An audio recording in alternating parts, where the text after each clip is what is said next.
As I've gotten older, the importance of games that are easy to pick up and play has become of paramount concern.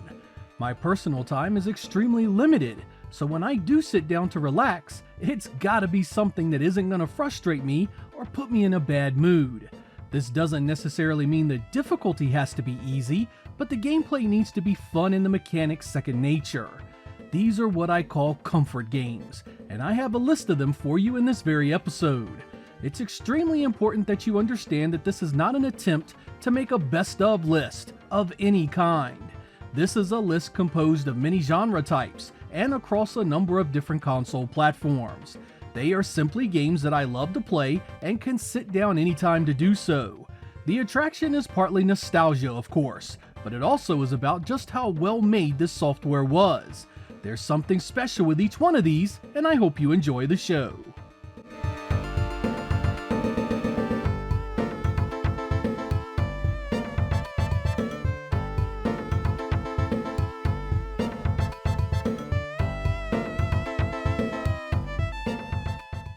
My first game was a Saturn juggernaut when it came to graphics and gameplay. Released at the end of 1995, it was one of the games that quickly turned around many people's opinion of what the Saturn could do visually. Running at 704 by 480 and 60 frames per second, I could easily leave this one here because it looks so damn good, but it's so much more than that. Starting a game up, you get to choose from a list of fighters that have very different styles, but are all capable of a similar rhythm and flow. That cadence is the core of Virtua Fighter II, and the start of getting good at it. The first few battles can easily be handled with simple combos and throws. Once you get to Pi, the difficulty bumps up, and you'll need to learn deeper tactics like hit and run and power moves. The point is that Virtua Fighter II is one of those games that is so well designed and paced that it became part of my regular rotation, and I rarely lose my cool with it. It also happens to have one of the best modes a fighting game can have, a watch mode, where you can see how the AI plays with certain fighters and the strategy it uses to defeat them. Even when working, I will throw it on just to have that presentation in my immediate environment. This is one hell of a special fighting game, and I never get tired of it. Ready, go!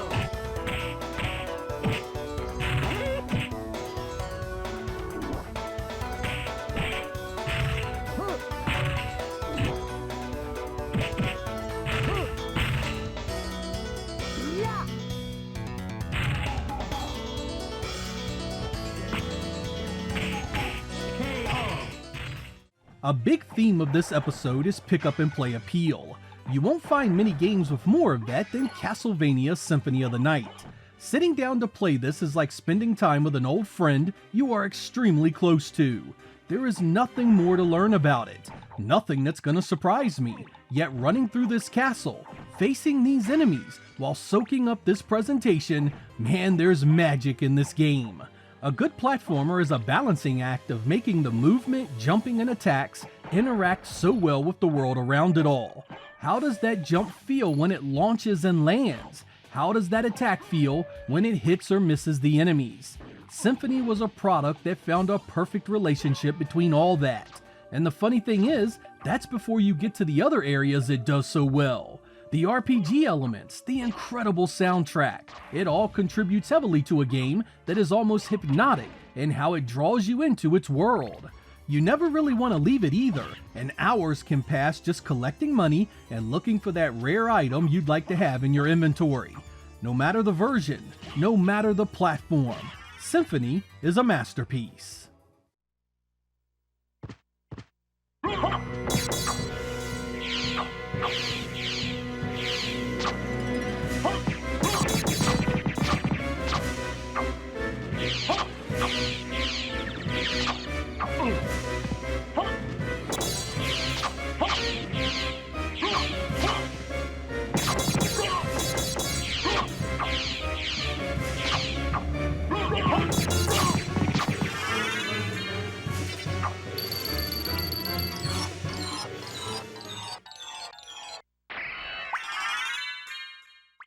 I first played Street Fighter Alpha in an Aladdin's Castle arcade in Harrisonburg, Virginia.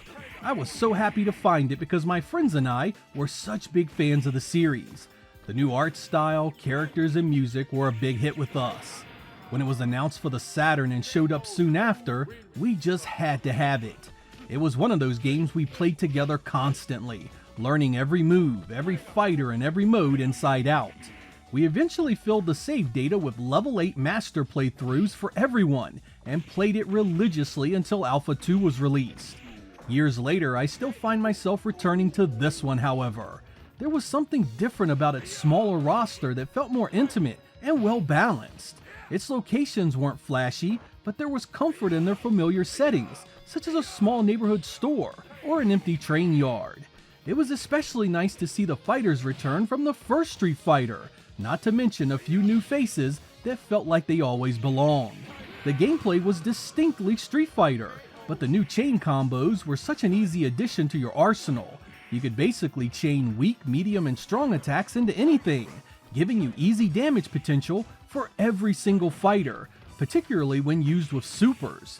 Be sure to get this for the Saturn or PlayStation, because it includes the Masters Rankings, a mode that keeps track of your best play sessions. Round 2, fight! Fight! Boom! Fight! Boom! Fight! Boom! Fight!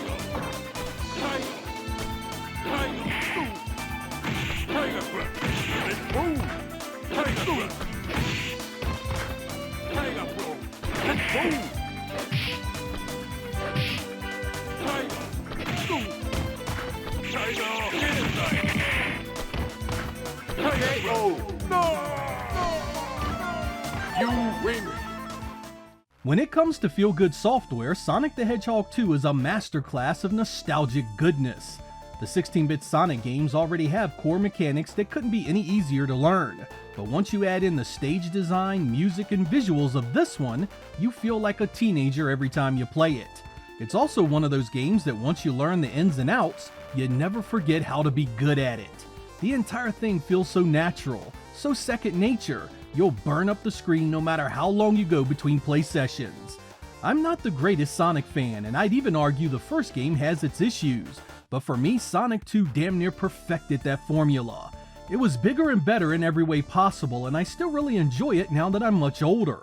Sega would introduce newer Sonic titles that would add much more than what we saw here, but you just can't beat the feeling that this one gives you. It's more than simple nostalgia, but nostalgia is an important aspect of it. There's an alchemy at work with how everything comes together and just feels right, just like a Sonic game should be.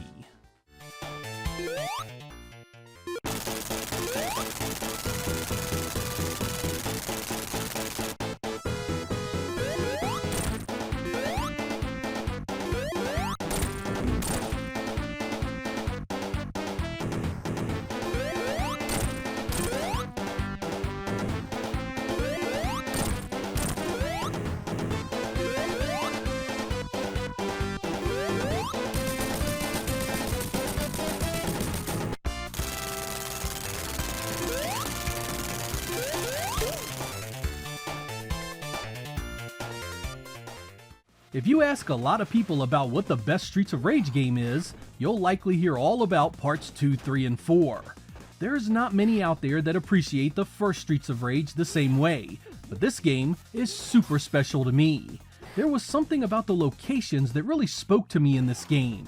From the neon-lit streets, to the creepy back alleys, to the city-side beaches, Streets 1 was incredibly appealing. I love the way the music fit in so well with what you saw around you. In the back alleys, you could hear the bark of a distant dog. In the factory, you get an almost mechanical chorus with a booming bass that gives you the feeling of being surrounded by heavy machinery. The original didn't have the moves or the visuals of the later games, but it had a unique feel that was honestly missing in those games. This was more personal, more grounded in reality, and it felt like what you'd see if you stepped out in any big city across America. Of course, the nostalgia factor is also sky high for me because I actually got this game right after I mangled my leg playing football. I played it again and again, never tiring of the music, environment, or the great multiplayer. That multiplayer was also some of the first gameplay my youngest sister would enjoy with me regularly, and it was so awesome seeing her skill improve so much. I'm okay with the other games in the series being called better, because in many ways they were, but when it comes to the intangibles, Streets of Rage is in a class all its own.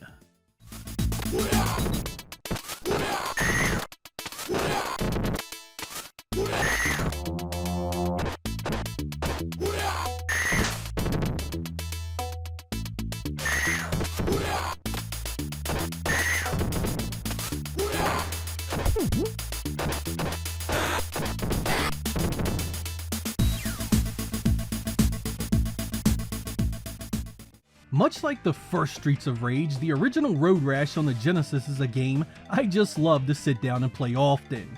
It's easy to find more features and better graphics in the later games, but the first has such a powerhouse appeal.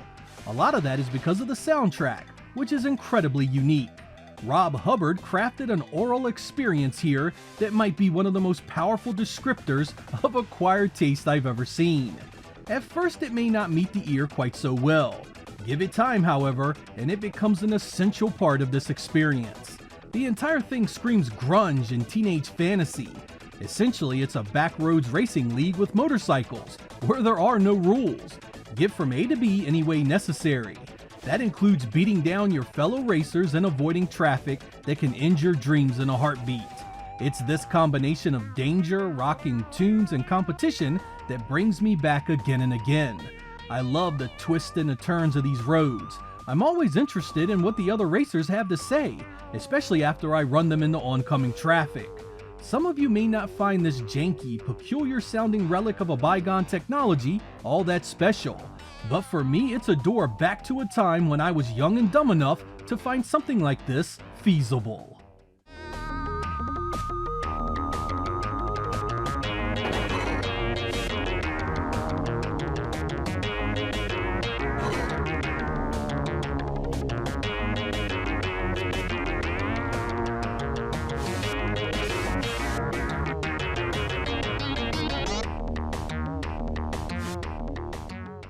Sometimes a game is so unique, so everlasting in its appeal, that it stays high atop your list of comfort software no matter how many years may pass.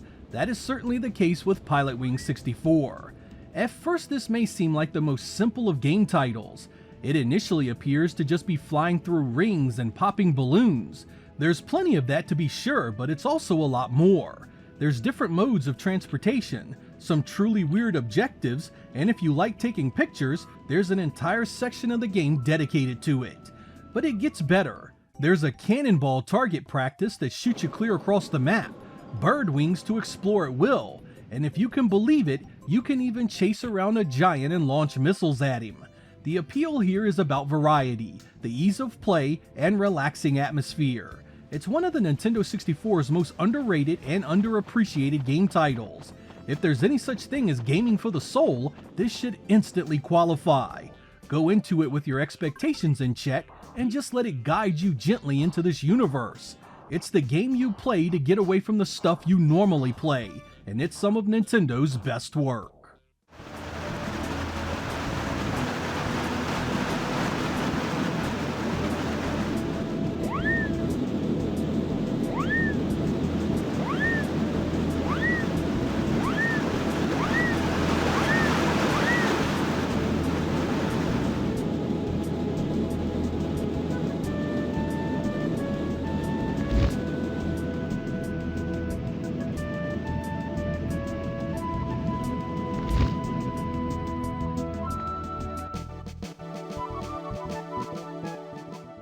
When I was younger, Mike Tyson was dominating the heavyweight boxing division.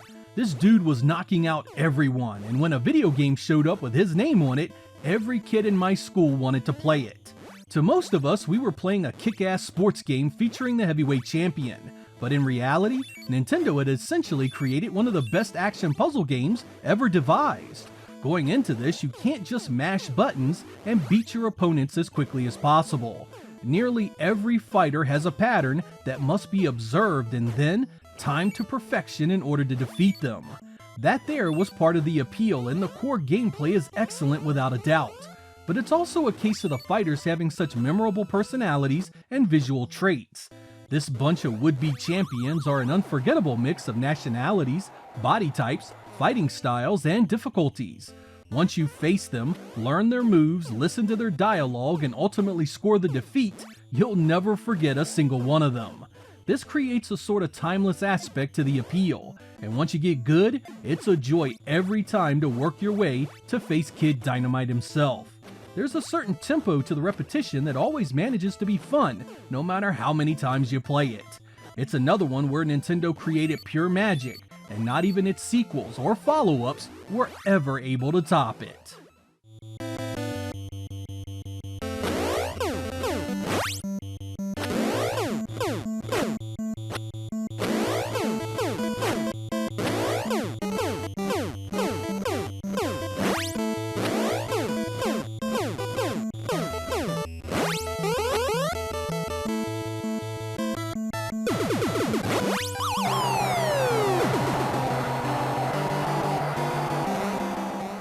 This one will be hard to hear for some of you. There are many good Super Mario games, but when I want to sit down and replay one for the sheer joy and comfort of the experience, I always choose Super Mario Bros. 2, or to be more specific, the US version of the game. When I got this for the NES back in the day, I was shocked by how different it was from the first one. I'll save you the larger history lesson behind it, but Nintendo actually reskinned a Japanese game called Doki Doki Panic here, which is why it's so different. I didn't care at all because no matter what the hell you call it, it's still a really fun game. I love the way you could pick up and toss almost anything in the environment, including the enemies. The worlds felt so alien, not in just how they looked, but in how they were designed. Once you learned it was all a dream, it made total sense. There was also a lot of appeal in the different characters you could use. They all had different abilities to exploit, and that made the replay value skyrocket. That replay value was also bolstered by your typical Mario secrets, like warp zones and different routes to find. It's another one where you don't really argue when someone wants to say other Mario games are better. The appeal here goes far beyond just running and jumping on enemies. It's the complete package of strange worlds, weird enemies, and the various heroes you can choose. I can play it for hours without missing a beat.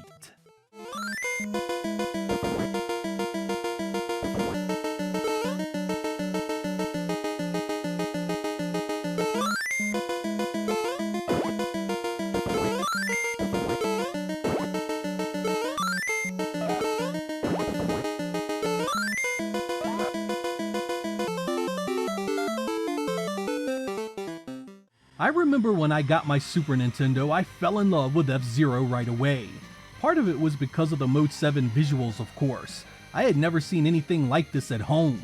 It was so fast and smooth, like the Sega Superscalers you'd find in the arcade. But it was also the gameplay, the different worlds you raced on, the incredible soundtrack, and the spot-on perfect difficulty. F-Zero gives you multiple choices to choose from when it comes to race modes, and how hard those races were to win.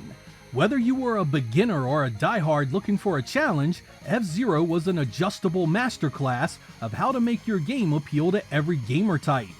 I also really appreciated how the tracks differed from one another.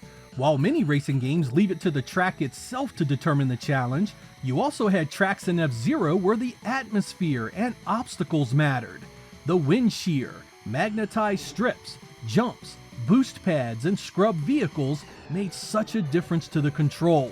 You had to adjust to them or end up a pile of rubble. The control was determined by the vehicles you used, each with its own weight, power, and acceleration stats. It was so nice how Nintendo built the gameplay around the controller as well, making the L and R triggers pivotal in properly controlling your vehicle. When I recommend a racing game for the Super Nintendo, I almost always end up throwing this one out there first, because it just feels so good in every area.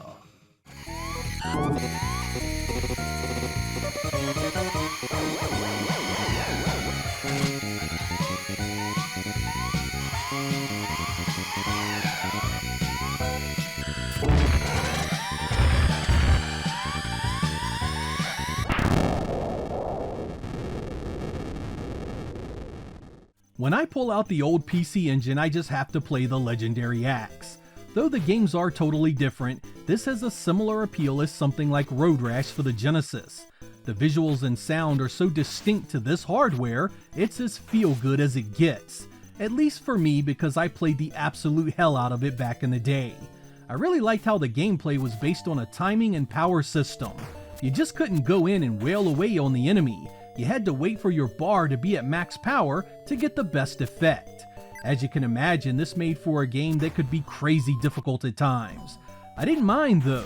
The first few areas were easy, and when it frustrated you enough, you just turned it off to try again another day. It was one of the few games I owned early and really felt like the Genesis couldn't replicate it completely, because it sounded the way it did, and because the color use was so bright and varied. You know me though, this sucker needed some parallax scrolling in those backgrounds, and I bet the Genesis would have been unbeatable in that area. Still, the legendary axe was a staple for me on the TurboGrafx, and the draw is still high all these years later. This game was such a pure product of this hardware, it likely would have looked and sounded completely different anywhere else.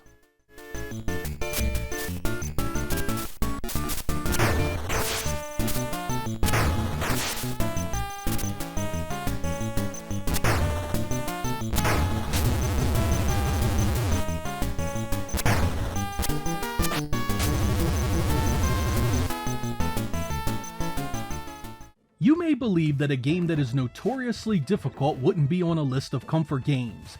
Back in the day, the Revenge of Shinobi certainly did its fair share of sending me into fits of rage, especially that final boss and his devious trap. Over the years, the game became second nature, and now I have no real issue beating it even on its most difficult setting. I've played this title so much that it easily falls into the space where I just love to sit back and relax with it. It of course helps that the game design is so damn good. Nothing here is overly complicated or difficult to understand. You have some up-close melee attacks, and you have a limited supply of throwing knives to hit the bad guys at distance. You have a backup suite of magic to even the odds as well. I love that it felt like you were chasing the evil Neo-Zed across the globe. Each stage moves you to a completely different location, so it never feels rehashed or repetitive. Some of these areas are simple left-to-right affairs where you deal with the enemies as your main threat. Others are far more vertical in nature, and some even introduce loads of platforming with pit deaths aplenty. It's also incredible how well the boss encounters are done. Nearly every battle here changes up not just how you interact with the enemy, but also the mechanics needed to defeat them. The first boss is a simple mission of attacking the head, but you'll soon be battling supercomputers with protected brains, missile-toting vehicles, and even Spider-Man himself. I just never get tired of it, and though Shinobi 3 improved on a lot of this, it's never lost its appeal or charm. In fact, when it's time to fire up a Shinobi to play for fun, it's almost always this one.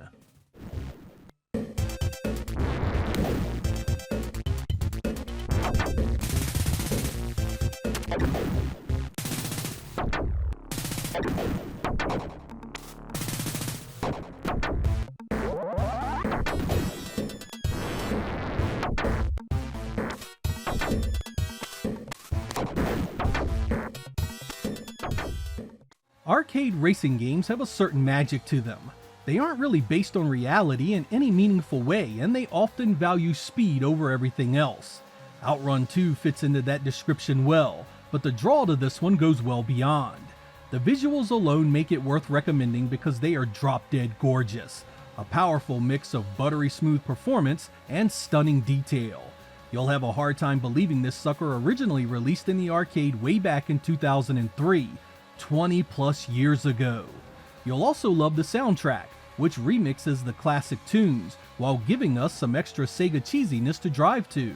But for everything this game does so well with its presentation, the gameplay is what keeps you coming back again and again. This one keeps you in a near constant state of power sliding, letting up only briefly here and there. It's so incredibly easy to enter a power slide too, little more than tapping the brake and turning hard into the direction you want to go. A quick counter steer will pull you back, or you can effortlessly pull into a power slide the opposite direction. All of that affects your speed little, and that's the entire point. Keep that speed up without crashing into other cars or terrain beside the road.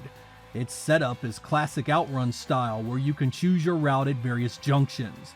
Those routes are typically based on some famous attraction or landscape, and you'll want to try every single one to see them all. When it comes to the joy of driving, I don't think Sega made another game that felt this good to control. It's more than a video game, it's arcade crack that will string your ass out for life.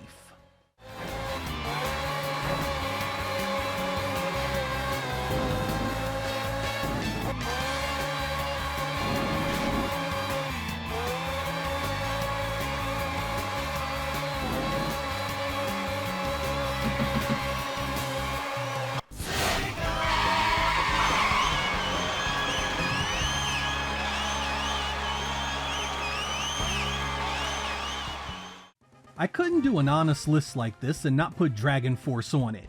This was a strategy RPG for the Saturn that would become one of my favorite games of all time.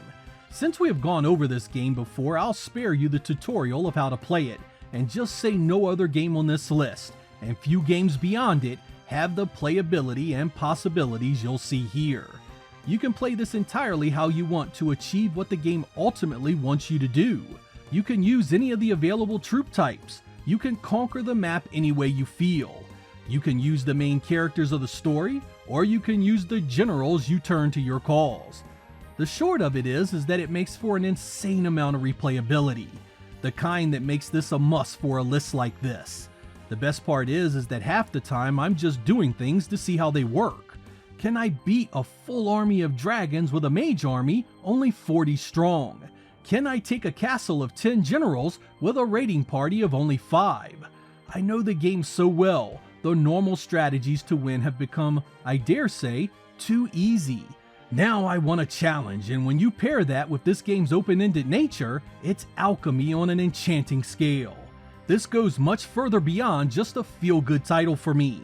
It's the best Sega Saturn game ever made, and quite frankly, there's never been anything else like it.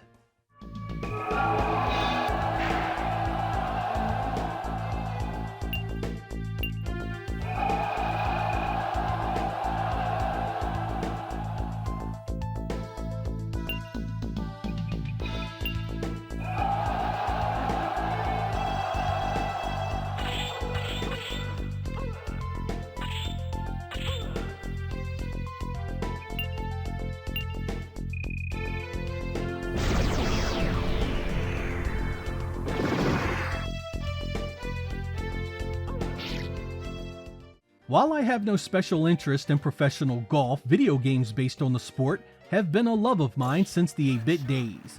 When Neo Turf Masters appeared for the Neo Geo, I found something that I could play tirelessly. At first the mechanics seem incredibly simple, and they are. A meter determines how hard you hit the ball and an arrow points the direction you want to go. But you can also put a spin on the ball that can dramatically affect its trajectory. Learning where and when to use it turns this simple game into one of the best titles of the genre.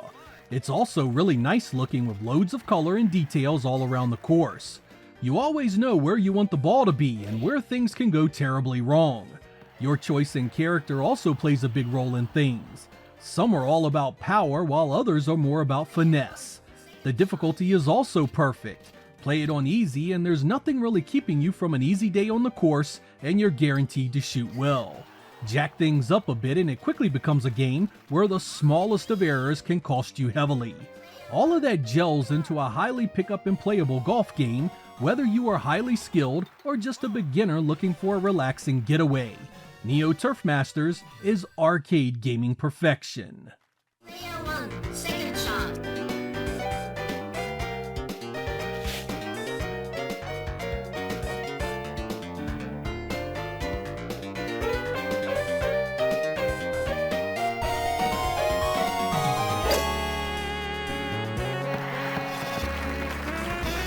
On the green. Player 1, birdie try. Birdie! I did it! Our last game is one that will no doubt surprise many of you. It's far newer than most of the other games on this list, and it's quite divisive when it comes to being compared to other titles in the same series. Metal Gear Solid 5 was such a strange game for me because part of me absolutely hated the setup. The story felt so half-assed, and the base building parts never held my interest beyond doing the bare minimum. Hell, in all honesty, I didn't have a clue what was going on half the time. What did make sense and what did click with me was the perfect gameplay. I would drop into a map and just run around for hours, silently taking down outposts, bases, and vehicles 100 different ways. Sometimes I'd go in quiet, bleed the enemy dry, and walk out without so much as a bullet fired. Other times I'd go in heavy weapons blazing, explosions rocking the environment, and driving away full speed as reinforcements overwhelmed me. The choice was unreal with the amount of different weapons and ways you could handle things. Back when it was originally released, I stopped caring about the story and other elements, and just wanted to immerse myself in this world's combat possibilities. That has persisted all these years later. When I play this, I don't go in for anything more than a few hours of testing different strategies. Can I take out an area of the map with just my hands? Can I drop the entire enemy encampment with traps set up around their position? Konami had something special with this gameplay, and it's the best this series ever offered. If only the story had lived up to the same excellence. Не дождусь. Ну ладно, хорош. Увидимся.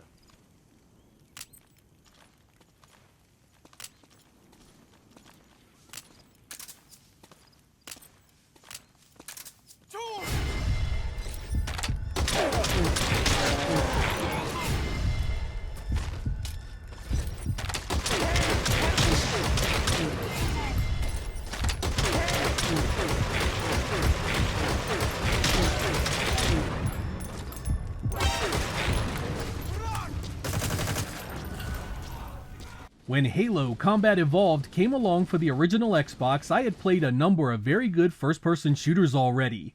I thought I knew what to expect from these games, but this one was something special. I loved the big open areas, the enemy cross battles, and the different types of vehicles. I also appreciated an enemy AI that would run and hide and then fight from cover. The visuals were impressive and that soundtrack was something else. Some people claim the backtracking ruins it, but I love that feeling that had you trekking across a battleground that would change each time you saw it. There was always some new enemy, some new obstacle awaiting your return.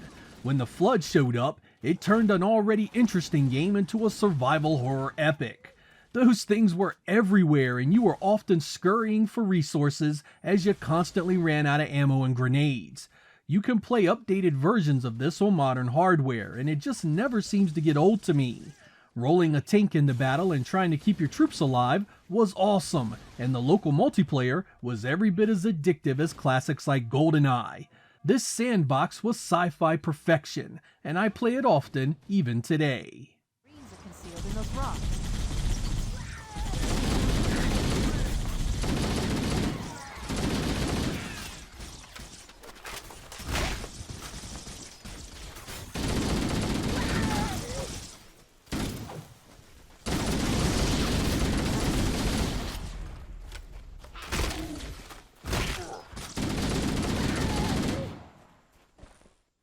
Ninja Gaiden for the Nintendo Entertainment System holds a special place with me. It came along at the end of my Nintendo journey, right before I scored a Sega Genesis. It had sound and visuals well above the average game for that hardware, and it included story cinematics that added depth you normally didn't see in action games. Many people claim this game is brutally difficult, but I honestly only think it gets hard in the final few stages near the end boss. The rest of the game is actually pretty easy and teaches you everything you need to know to succeed later on. It does have that cheap enemy respawn garbage I despise, but it plays so well I can forgive it. I fired this up and watched the opening ninja duel on loop. It's so emotionally powerful. That music is S tier. Sometimes I can make it to the end and sometimes I start getting killed well before that, but it's fun every single time I try.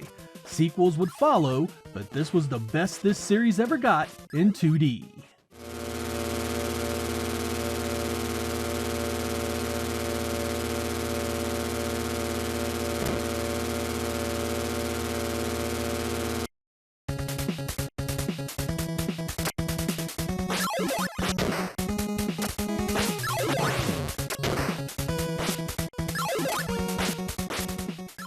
NBA Jam was good, but NBA Hang Time was my favorite. You can play this one a lot of different ways. Arcade Original, Nintendo 64, PlayStation, and there's even a few 16-bit editions out there. But no matter which one you choose, the gameplay is top-notch. It's so easy to get into, so easy to do well, and so easy to get right at the fun. Again, it's 2-on-2 basketball with insane dunks, lots of cool moves to learn, and even a create-a-player feature. When I want a game of basketball, this is often where I return to get that fix. Even my non-gaming family and friends can play it with me because the control scheme is so natural. Don't sleep on the 16-bit versions of this. The Genesis edition is damn good and often dirt cheap. Score! Raise a double dunk!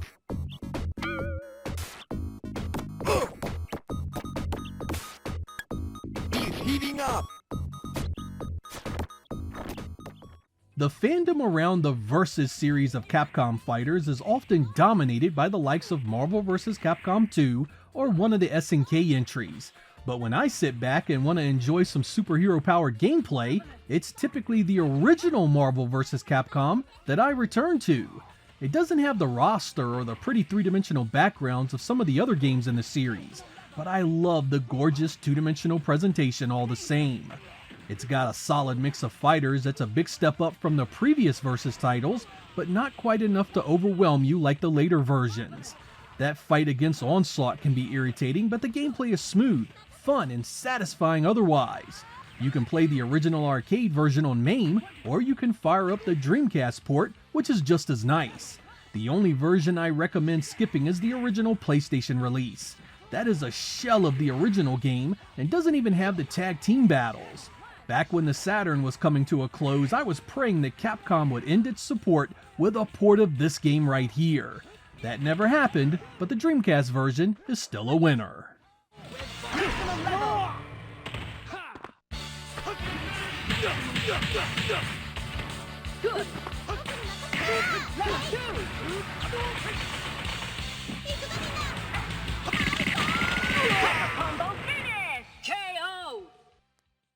Rampage to me is the very definition of a comfort game. Originally released in 1986 arcades, it's essentially a Godzilla simulator. You take one of 3 giant monsters across a number of cities where your job is to bash buildings, vehicles, people, and everything else in your way. It's timeless fun just crushing everything around you, and it even features multiplayer that can be played cooperatively or competitively. It was ported home to a number of consoles where I found the Master System version to be the best way to play it. That version is colorful, has outstanding gameplay, and sounds great, especially in FM. There's a ton of modern ways to play it, and there's even some sequels that might be worth your time if you don't mind the janky pre-rendered visuals. This one shines best in couch co-op, so be sure to grab a friend, the wife, or one of your kids before you start. I'm honestly surprised the series hasn't seen a modern 3D update. I mean, with today's technology, you could really make something extraordinary.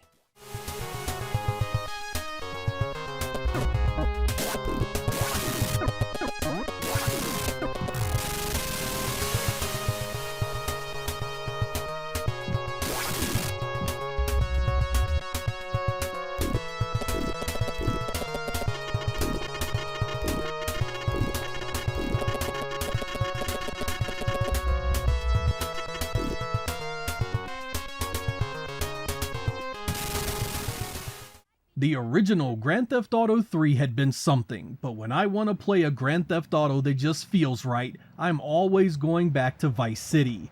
This game feels like someone took Miami Vice from the 80s and straight up turned it into a video game. The look, the sounds, the feel of everything has that 80s vibe that really grabs you if you are old enough to remember it. It keeps just about everything you loved about Part 3 in place and just fills in the rest with powerhouse nostalgia. Sometimes I just drive around admiring the city as it lives, neon lights everywhere, listening to the radio that is impossibly accurate. Then I'll run around on foot creating chaos and watch the denizens of Vice City flee for their lives as cars explode and the cops go crazy trying to catch me. The open world and the stuff you can do is a big part of the appeal here, but it's also the setting and time period that keeps me coming back again and again. It was ported to other consoles and updated for modern machines, so it's easy to play should you have any interest. Luxurious gym, massive intakes of steroids, and a personal oxygen mask, you will be amazed as all those pounds fall off and flabs turn to muscle. Hell, you'll want to whip some ass because you'll be fighting fit. You'll learn how to argue with officials, beat up enormous men, break legs, and lose weight, especially in the brain. BJ's. In part 1, I put up Neo Turf Masters as a supreme example of a comfort game. And for part 2 here, I break out the incredible Baseball Stars 2 to keep that Neo Geo representation going strong. This was released in 1992 and a sequel to Baseball Stars Professional that appeared 2 years prior. It sees a big improvement in animation and visuals and is one of my favorite baseball games ever.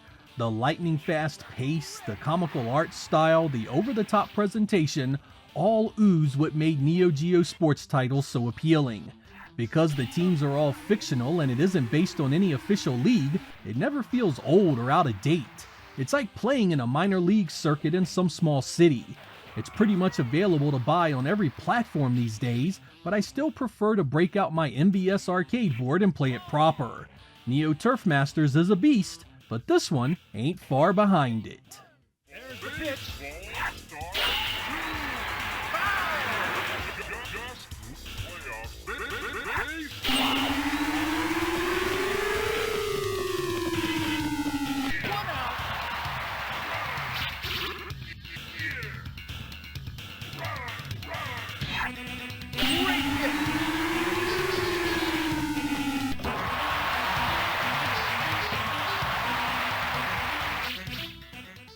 Galaga 88 was a great arcade game. It was part of the Galaxian series of games by Namco, and featured improvements in gameplay that made it one of the best. It adds vertically scrolling areas, boss encounters, and warp pods that move you between dimensions, which has different enemy patterns. That's on top of the traditionally addictive gameplay the series is known for. When this came home as Galaga 90 for the TurboGrafx 16, I was hooked and played it to death. It's so easy to get into, and even when you get blown out of the sky, you start over and jump right back in. Even all these years later, I can drop hours into it without a second thought. My reaction time may have dulled in my old age, but I never seem to get tired of it. This is part of the fantastic Namco Museum series for the Nintendo Switch, if you want a modern version on the go.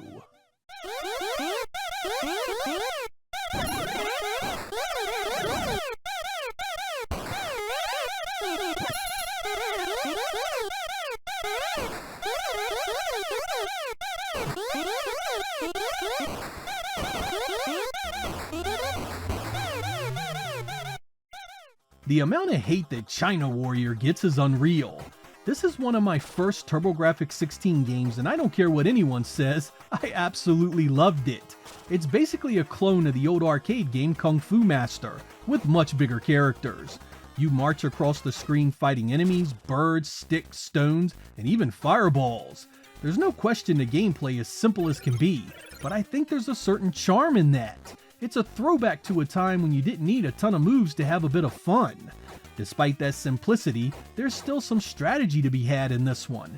You have to let the enemy hit you a certain amount of times to pull off your more powerful attacks, and sometimes that puts you in danger of taking a death. Lots of people rag on it for being terrible, but I've never felt that way.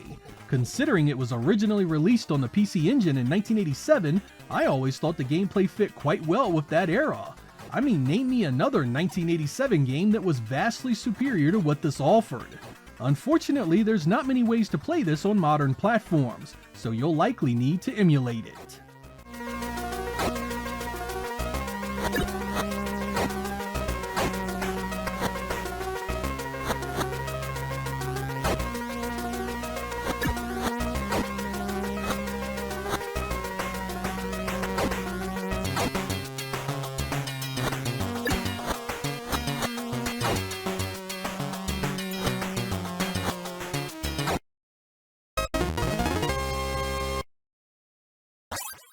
Desert Strike was a 1992 helicopter shooter that had a sandbox-style play area where you could pretty much explore at will as long as you had fuel.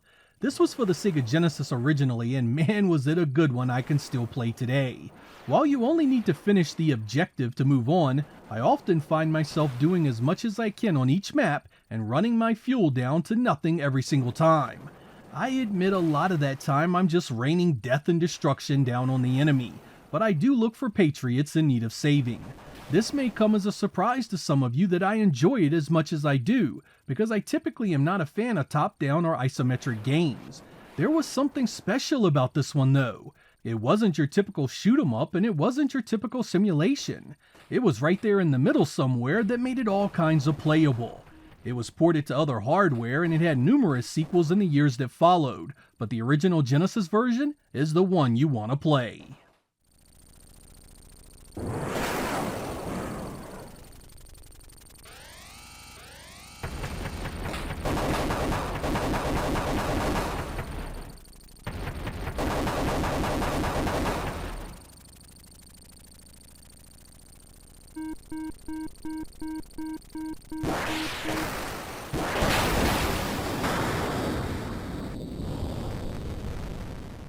Growing up in the United States, I had never heard of Sink or Swim, which in turn meant I had never heard of the Sega Mega Drive title, SS Lucifer Man Overboard.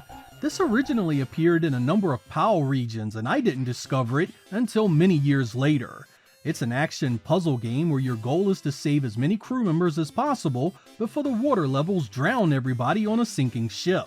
It starts out pretty easy but gets difficult really fast, forcing you to think on your feet.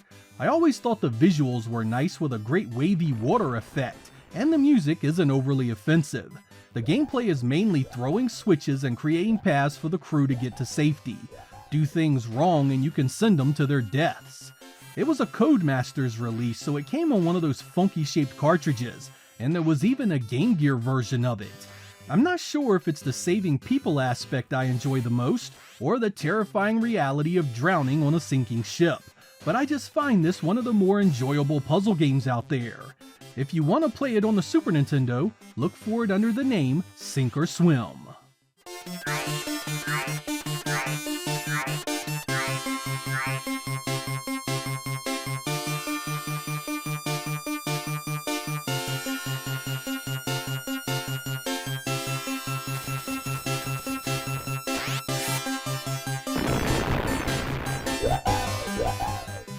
Looks can be deceiving, and boy was that ever the case with Pikmin for the GameCube.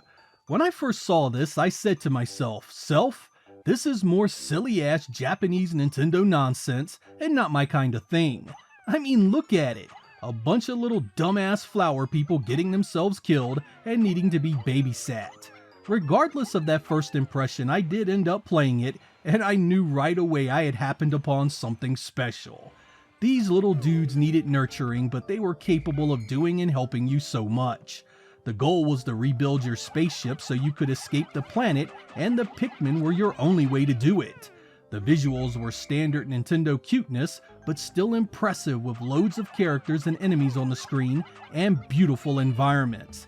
It comes off as an action game initially, but it's just as much a puzzle game because much of the time, the way forward isn't so obvious.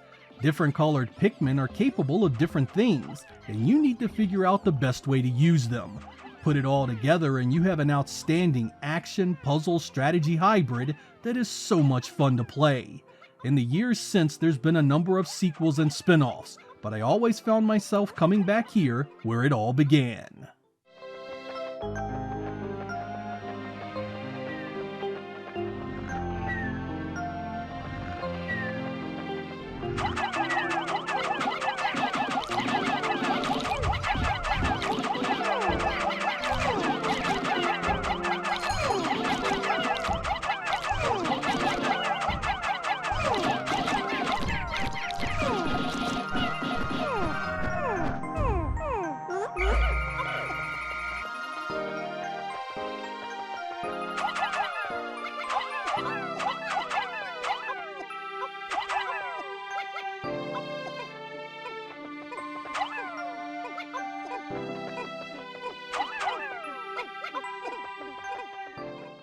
When Resident Evil dropped in 1996, I was already familiar with the game type thanks to Alone in the Dark on the 3DO. but Resident Evil had taken that formula and improved upon it 1,000-fold. It moved and controlled so much better. The story was more appealing and the presentation was pretty much perfect. Locked away in a giant mansion full of zombies and biological weapons, you must use your limited resources to get the hell out. One of the reasons I love this so much is that depending on how you go about things, the story changes, the interactions between the characters change, and ultimately, you can get different endings. It's so cool being locked away and having to solve puzzles to move deeper into the mystery and rescue your friends. These days, I know how to beat it front to back, but that doesn't stop me from replaying it. Sometimes I go in and try to beat it with just one weapon, or maybe without using any life replenishment. Setting limits like that makes each play session unique, and I stopped getting mad at untimely deaths long ago. Now it's just about the fun of running down these familiar halls again, blasting the undead as if I'm in my very own Romero film.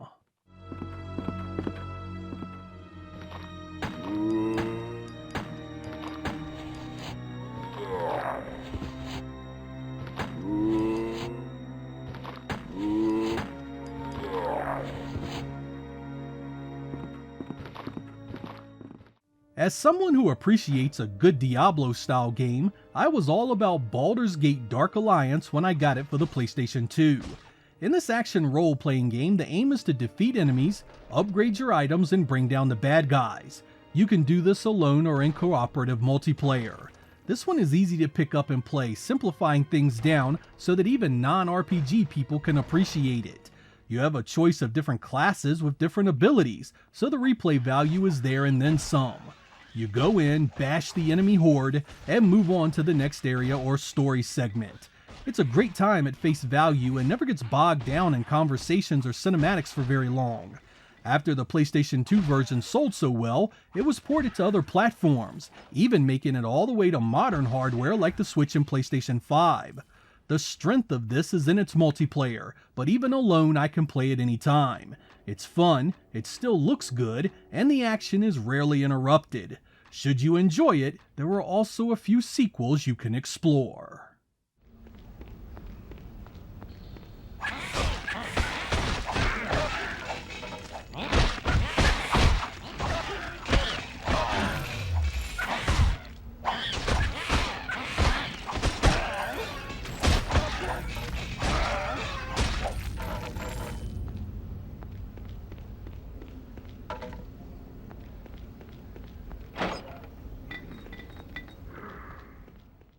Among the long list of underappreciated games, Castlevania II Simon's Quest has to be close to the top.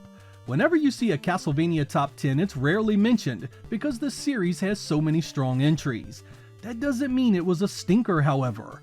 I admit the original Western release was as botched a translation as you can get. Just going by what the game was telling you, it was difficult to know what to do.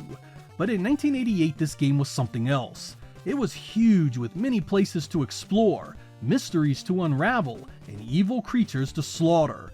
It was Metroid with a gothic design, and to a monster movie fan like me, that was pure gold. I go back to this one for the nostalgic presentation, and the modern hacks that are available for it. They take the original hatchet job Konami spat out and turn it into a bona fide masterpiece. I want to make special mention of the music in this one as well. I adore how it sounds, 8-bit chiptunes at its finest. Whenever you get a dark and stormy night, fire this up and tell me that it isn't a good time. Just be sure to nab one of the modern community takes on the original. They tend to make an already good game great.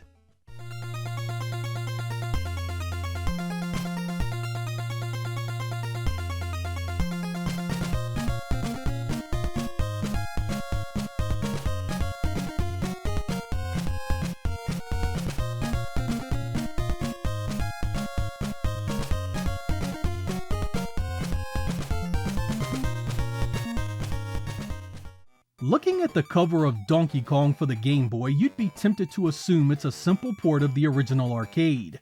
I think many people did back then, but this 1994 release took that original idea and expands on it into one of the best games of this venerable franchise. This is Nintendo at its most elite, taking a gameplay hook you already know so well, adding to it, and making it bigger, better, and more involved. This turns the original single-screen action platformer into an epic across over 100 levels as you try and save Pauline from the diabolical Donkey Kong. Each stage has items you can collect to gain access to a bonus game, and the key you must grab to the next level.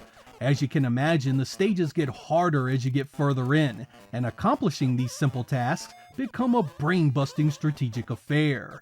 It's a melding of old-school golden era fun and modern sensibilities. You can save your progress, replay stages, and there are even boss encounters. Frankly, it's one of Mario's better outings on this platform and one of the best in the Donkey Kong series, period. It was beloved by the media at the time of its release and often makes best of lists all these years later. With all those levels, it never seems to get old, and if you still game on a handheld, you won't find much better than this.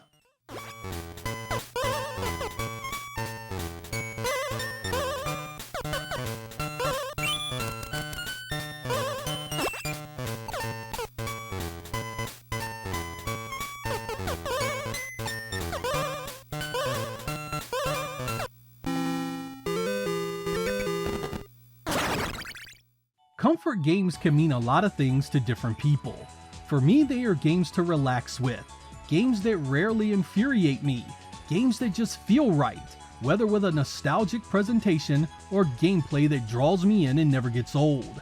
You could simplify it and just call them good games and be done, but it's more than that.